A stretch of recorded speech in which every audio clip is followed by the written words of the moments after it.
All right, friends, welcome back to On Location. And today I'm so excited to be here. We're in Terrace, British Columbia in northern BC. Now, if you're driving from Vancouver, it takes about 15 hours, but I took a flight. I'm sure the drive would be absolutely lovely. And I just got in yesterday and I'm getting the tour of the town. Joining me right now is the lovely and talented Catherine Hart, who was very gracious to welcome us to her beautiful and stunning home. And we're surrounded by her art. Catherine, thank you so much for welcoming us. Thank you for having me. My pleasure. I know I'm like a month late. You just had an exhibit. I did. At the Terrace Art Gallery. This is your piece right behind. And not only do you paint, you're also a sculptor. So tell us about the exhibit. What was the inspiration behind the exhibit?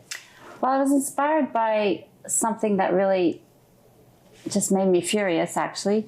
And it was how women's rights were being taken away, especially in the United States. And I saw that happening at the same time that the trad wife aesthetic on social media was becoming really popular. And women were going on being these traditional wives and sort of being subservient to men. And I thought that's such a hypocritical thing. And it just irritated me so much because women's rights have been really hard fought, hard won here.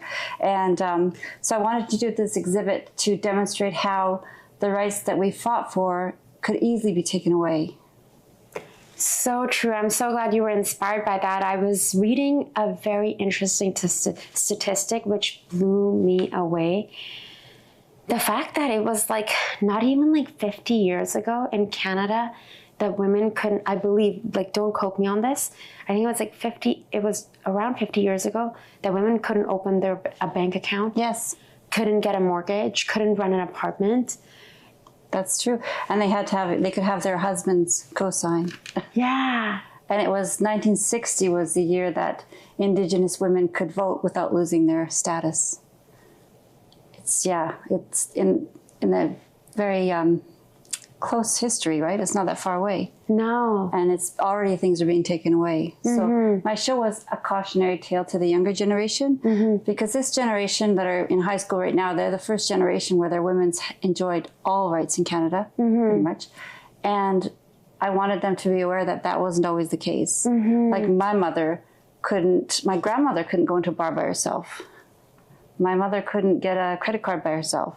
It's, not too long ago that these things happened. But the generation that's in high school now, they just wouldn't even occur to them that that would happen. So I'm so glad. And we were talking off camera a little bit about, I noticed this beautiful color that you're wearing and also part of your exhibit, off camera we have here, which we'll show you later on, this beautiful bird cage. It makes me think a little bit of Maya Angelou. Oh, really? Yeah, the cage bird. Yes. Classic symbol of female, subservience and, yeah. I made the cage out of whisks and the tart pan. All my objects are related to domestic work, and buttons were a real theme in my exhibit. Did your grandmother or mother have a jar of buttons when you were growing up from sewing? My grandmother. Okay. Yeah. So for me, the symbol of a button jar was huge because buttons represented unpaid labor that women do. And they sew for generations. They look after generations. And then when they're elderly, all they have left is a jar of buttons and maybe a set of china. But often women are in poverty because their husbands have left them or they've spent their earning years raising children. So our society doesn't value that work, that unpaid labor. So buttons became the symbol of the unpaid labor that women do. And buttons are huge in my exhibit. I actually had a button jar at the end when people left the gallery, and a little bowl of buttons. And the sign said, put a button in this jar and remember a matriarch that labored for you. And by the end of the exhibit, there was over 400 buttons. Wow. And people got very emotional doing that. The act of putting a button in the jar. Doing something and thinking, and they're putting energy. And it's almost like that's experiential art. Yes. You know, so it's like you have put the intention, but you're also allowing people to maybe have a conversation later on with their friends. So it's not just them coming to your exhibit. When you do something as simple as that, it stays with you. Hi, my name is Catherine Hart, and these are pieces from my exhibit called Domestic Fetish that was shown in Terrace, BC in June. This is called Obedience, and this is the first sculpture that people see when they came in the exhibit. And what she's doing is she's blissfully vacuuming away. She doesn't have a head. She has no brain because she's being obedient, and she's vacuuming up all of these rights, rape laws, anti-discrimination, employment rights, property rights, the right to vote, domestic violence laws, the right to divorce, abortion rights, political representation, free childcare. There's so many rights. And she's just vacuuming them up because that's what the trad wife aesthetic does, is it represents women without power. And without these laws, women have no power. The trad wife is blissfully sewing on her Singer sewing machine, and she's making a cute little apron. And you'll notice she's making the apron out of these squares of fabric that she has taken from the uniforms here. The firefighter uniform has a hole in it. The surgeon's outfit and the little doctor's smock has a hole in it. So it represents her. These are traditional jobs that women were not allowed to have. So the devolution represents the trad wife, idea that women should work at home, and it's devaluing all the women that do these jobs and the right to do these jobs. Okay, would you like to explain to us what's happening with the phone over there with the buttons? The phone is when the trad wife has an absolute breakdown because she realizes that all the rights that she gave away are not protecting her anymore. She's alone in the world and she's penniless because there aren't laws protecting her. There aren't any divorce laws, there aren't any child support laws, there aren't any abuse laws, sexual assault laws. So she's alone in the world. And this is how I symbolized the breakdown. That's my scream. And I wanted to make it colorful with the buttons to make it appealing, but you can tell from that scream that that is a woman that has no power. And when you realize you have no power, that's a dark place to be. And then she sits down to her meal, and it symbolizes the fact that in a society that doesn't value women's work, women that choose to raise their children at home are often left penniless in their older years when they retire. So all she has is a set of china, which women have after a lifetime of serving children, and a button jar. So I show her eating her buttons, which is the only thing she has left after her lifetime of raising children. So let's get back to your exhibit, because I really love how not only you have these beautiful art pieces, I'd love to talk about what's back here, but the symbolism of these kitchen utensils, and you have this beautiful bird that's perhaps lost its voice. So how many pieces did you create in total, and how long did it take you? Did you know originally that you're going to have these sculptures as well as paint? Like, how did this come about? It sort of came about as I created. I think I have 9 sculptures, and it's 21 pieces in total. And I think I have 11 paintings, and so 10 sculptures or something like that. I should know that. It's been a while. It's been a few weeks since I had my exhibit. And you've also sold quite a few pieces. So, of course, we have to focus on the success too. Absolutely. But I don't think I would have had this exhibit if I was living in a city. Just the experience of living in Terrace, how it happened was I was invited to go to a studio group. And in Terrace, there's these studio groups where women or men get together and create art together in somebody's home. And it was a weekly one. And I would go in and tell the other women in the group about my art, and they were so supportive. Like, these are women that in the 70s fought for women's rights. So it meant a lot to them because they see what's happening. So I had so much support from other female artists in town, and they just kept encouraging me. And I think that support was huge because I just started doing art seriously last year. This is my first exhibit. Did you go to school? I didn't go to art school. I'm self-taught, so I know. Okay, high five. Hello, what? Thank you. Yeah. Catherine, well, that's amazing. That's remarkable. You. That's a big deal. It is a big deal, yeah. I hope you like really take that in because you know what I like? I can tell you're thinking out of the box. You're not limiting yourself. Like even we'll show afterwards this piece and how, you have these buttons on this phone and it's this old phone and it's on this, I'd like to go over the meaning behind each piece that you created, but it doesn't look crafty. Does that make sense? Yes. Like it doesn't look like hobbyist art. Like, I can see this. I can see that in here. So were you playing with colors before? Like colors are important. I wanted orange because I wanted it to be a cautionary tale. Like, warning, this could happen again. We could lose our rights. And it is happening in the United States. And I used all domestic materials like the tart pan. I used a Electrolux vacuum cleaner in one of my sculptures and a dressmaker's dummy.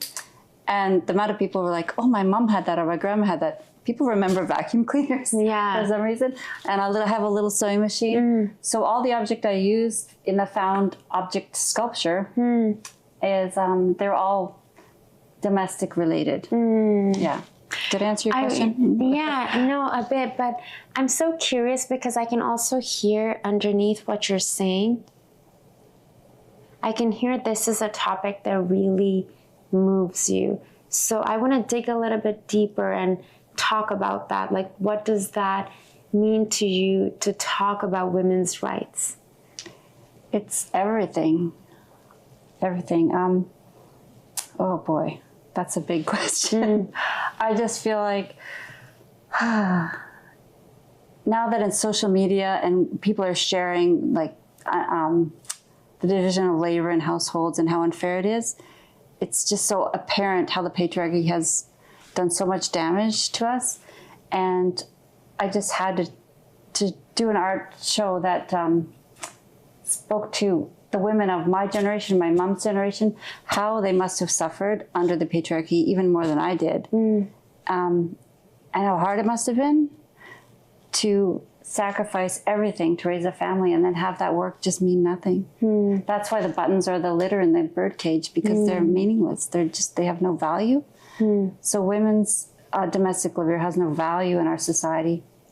And the tradwives are glamorizing it, fetishizing it, and just, I don't even know how to articulate how angry that makes me. Was there an instance that moved you and you said, that's it? I need to say something. I have a voice. I need to use my voice to express through art. Or like, when did you wake up? What made you go, you know what? I need to say something. Yeah, I have to speak up, but through art. I think it was when they overturned Roe versus Wade. And I just thought that the reason I have the life I have is because there are laws in place protecting women. Because I left my first husband who was abusive, and I was able to, the Canadian government makes sure that women with people with children have child support, so they're not afraid to leave. It's still very difficult, but there are laws, child support, and that was only, I think, 1994, child support was national in Canada. So it's very recent. In the last 30 years that women may not have left an abusive relationship because they wouldn't have had any financial protection, right? So the laws are so important. That's what enraged me, is the laws being taken away, because the laws are the only thing keeping women from being absolutely, well, I'm generalizing, but laws protect women. They do, and we need them. Thank you for sharing that. Tell me about your work with the Terrace Art Gallery. Oh, I just started, it's a year ago actually, and I started volunteering, and I just was obsessed and wanted to spend every minute down there, because it's just great to be surrounded by artists and artistic people. They're the best. And then when I was encouraged to do my show, I applied and I actually got in, and I was shocked, and then I was scared. It's like, oh no. And I went on the board, and as a board member, it's been really fun. Like just to imagine the future of the art gallery in Terrace. It's becoming really busy because Terrace is like growing fast. And you might not notice that because you're from Vancouver, but Terrace is really, it's growing.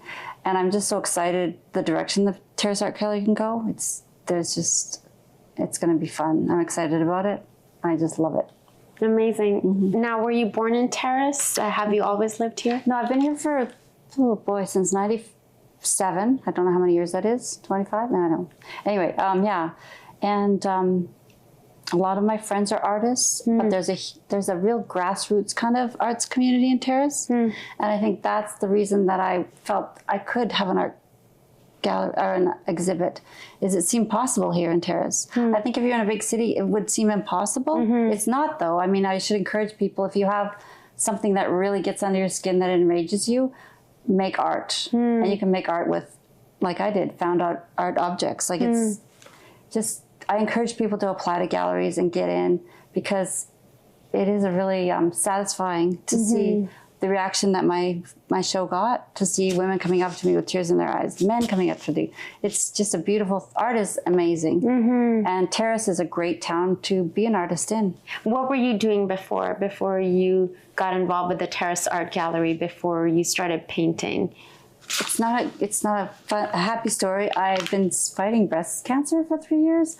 I'm fine now, but I had HER triple positive breast cancer, so I've been undergoing lots of surgeries and lots of treatment, and I'm great now. Just had my last surgery, so I'm wonderful. But I wasn't really working, and I think that gave me a lot of time to really, maybe that's where the rage came from. But it gave me a lot of time to think about my purpose in the world. And time is short. Like if I'm not going to try for an exhibit now, when? Right?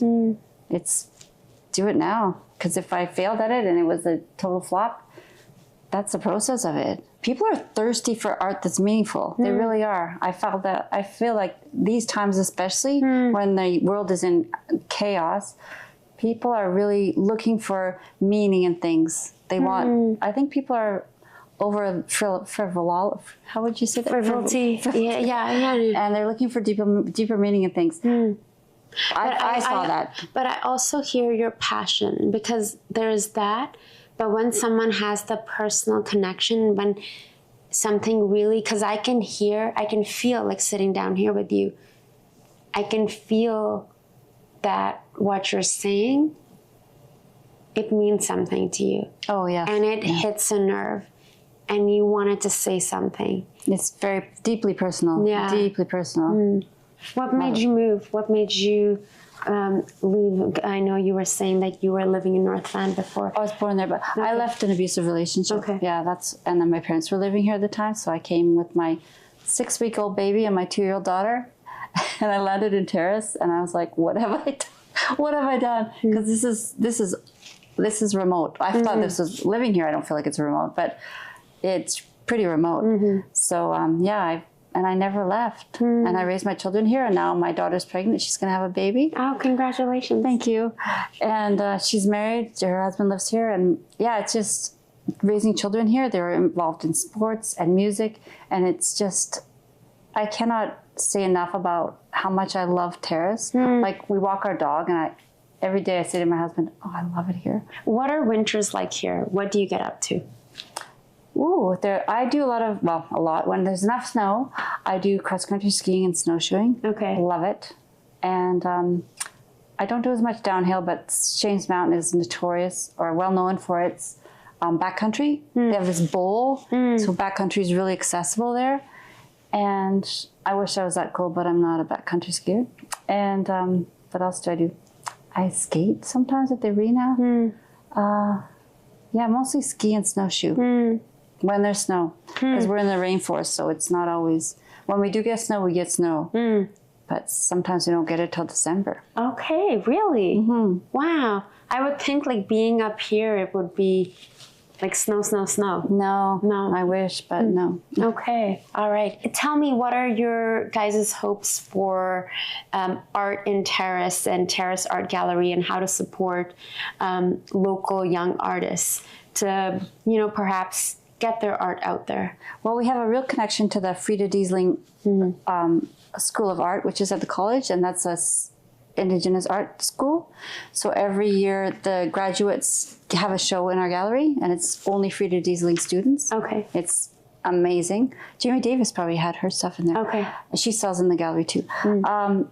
And we have school groups that come into the gallery and tour the shows, every show that we have a connection to the high schools. We have many, I don't even know how many right now, maybe 3 or 4, maybe more, kids art camps going on right now in the summer. Our summer students run them.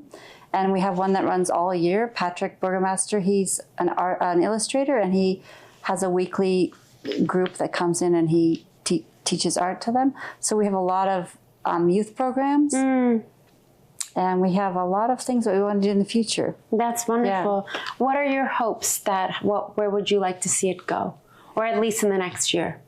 For the art gallery, I'd like to see a lot more programming. I'm working with somebody right now to do a live model sketching on a regular basis, so you can just drop in and sketch from a live model.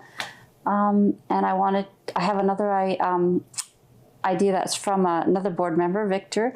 I don't speak French, but it's something about the night, and it's a huge art exhibit that happens in the winter. Have you heard of that? In Montreal? Yeah. Yes, I've heard of it. Do you know that? I forget the name of it. Night is called Nuit, and winter would be d'hiver. But it's Nuit something. And it's an outdoor art show that happens in the winter. I'd love to do that. I just heard that at the last meeting, so it's not for sure anything, but I would love to do more things like that, more art outside. And get people involved, get people going to things, and it builds community and inspires people to also get involved, to see, just like how you did, because you never know, someone could hear you, whether a young person or, someone who is a new resident. That's how people get inspired. When you said that, it reminded me of a woman that is a matriarch in our community, and she came up to me, and she, in the 70s, she's an activist, and all she said to me is, "It just takes one person, Catherine, one person," and it does. One person with an idea. That's all it takes. And you never know who may have needed to hear what you have to say with your exhibit. Oh yeah. You just don't know who may be in a situation, what woman would be in a situation that someone could even be talking about your exhibit.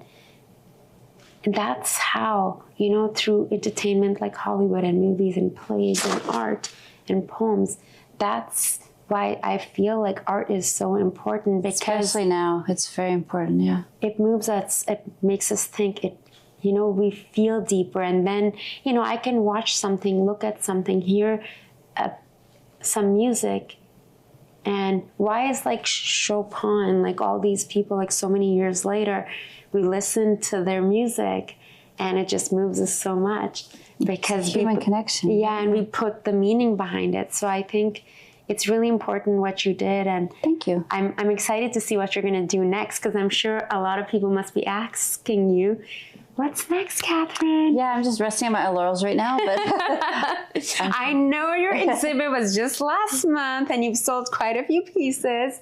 But I think it's really, really fantastic. I'm also curious about what's going on here. About the bed?